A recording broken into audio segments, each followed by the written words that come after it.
After being head of the Catholic Church for nearly 8 years, Pope Benedict XVI announced his decision to step down today. As there hasn't been a papal resignation in nearly 600 years, this move came as a shock to the world, including Liverpool as a city with deeply religious roots.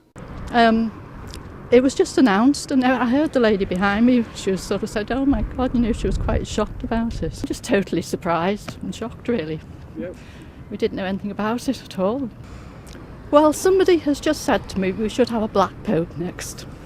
I think he's done all right. I think he's perhaps not suited to the public office in a way. He's more of an academic, I think.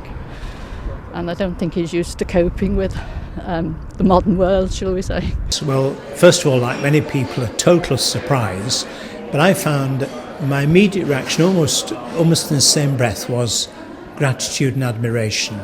Admiration because it's typical of the man I've known for quite a few years, that he puts first and foremost the well-being of the Church and his service of the Lord and the Church, and therefore decides very clearly and firmly, if I've not got the energy to carry on this service which the Lord has entrusted to me, it's time to hand that on to somebody else. In his official statement, Pope Benedict blamed his old age and his deteriorating health for his decision. I gather he has referred to the fact he was finding his energy, his levels were not what they were, and the demands were simply beyond his strength. That's what I gather.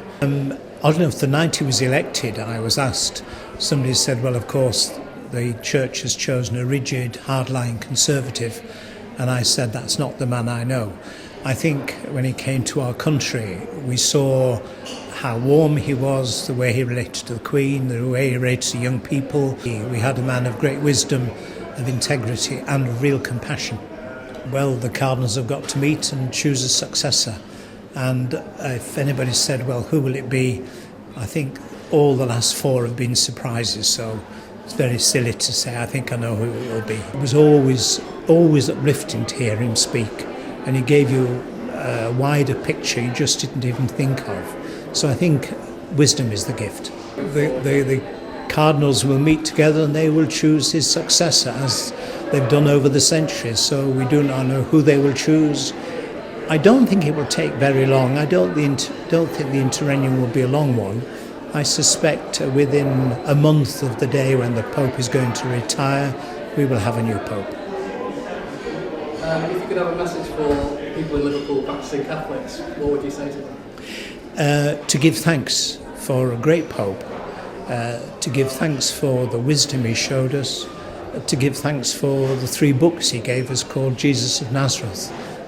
Again, all his life was focused not on himself but on the Lord, and those 3 books sum it up. The Vatican has announced that it expects a new Pope to be elected before Easter this year.